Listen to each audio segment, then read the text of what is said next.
Model மற்றும் பெரிய திரை சின்ன திரை 2 சாமியாராக மாறிய நடிகை புவனேஸ்வரி.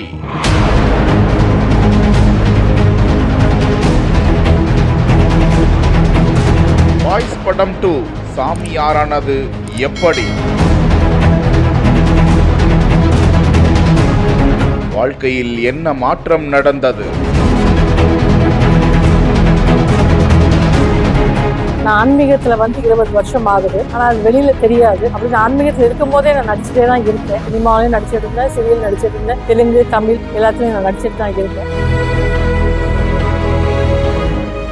ஒரு மனிதனுக்கு ஞானம் கிடைத்தால் சித்தனும் ஆகலாம், புத்தனும் ஆகலாம். அது அவரவர் ஆத்மார்த்தமான பக்தியை பொறுத்தது. ஒரு இந்திய மாடலாகவும் தென்னிந்திய சினிமா மற்றும் தொலைக்காட்சியில் பணியாற்றி வந்த புவனேஸ்வரி 2003ஆம் ஆண்டு தமிழ் திரைப்படமான பாய்ஸ் திரைப்படத்தில் ராணி என்ற கதாபாத்திரத்தில் நடித்திருந்த வேளையில் தொடர்ந்து கந்தா கடம்பா கதிர்வேலா, பிரியமானவளே, ரிஷி, பாய்ஸ், என்னவோ பிடிச்சிருக்கு, தலைநகரம், மனசே மௌனமா, குர்குரே உள்ளிட்ட பல திரைப்படங்களில் நடித்து வந்த புவனேஸ்வரி தற்போது திருப்பூர் மாவட்டம் தாராபுரம் அருகே உள்ள ரெட்டாரவலசு என்ற பகுதியில் ஸ்ரீ பிரத்யங்கரா தேவி பீடம் என்ற ஒரு கோவிலை நிறுவி இருக்கிறார். அதில் தினந்தோறும் பூஜைகளும் அமாவாசை மற்றும் பௌர்ணமி நாட்களில் விசேஷ பூஜைகளையும் நடத்தி வருகிறார். இது குறித்து புவனேஸ்வரி கூறும் தகவலில் தனது பூர்வீகம் நெல்லை மாவட்டம் சங்கரன் கோவில் என்றும் தான் திரைப்பட உலகத்தில் இருந்த நிலையில் தனக்கு கடந்த சில மாதங்களுக்கு முன்பு ஆன்மீக ஈடுபாடு ஏற்பட்டதாகவும் அதனைத் தொடர்ந்து தான்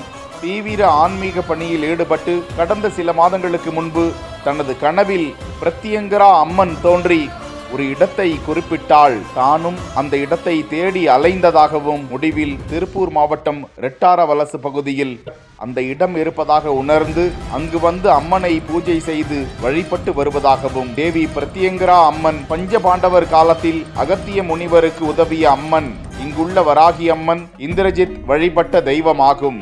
அது மட்டுமின்றி காலபைரவர், விநாயகர் உட்பட பல்வேறு தெய்வங்கள் இங்கு குடிகொண்டிருக்கிறது.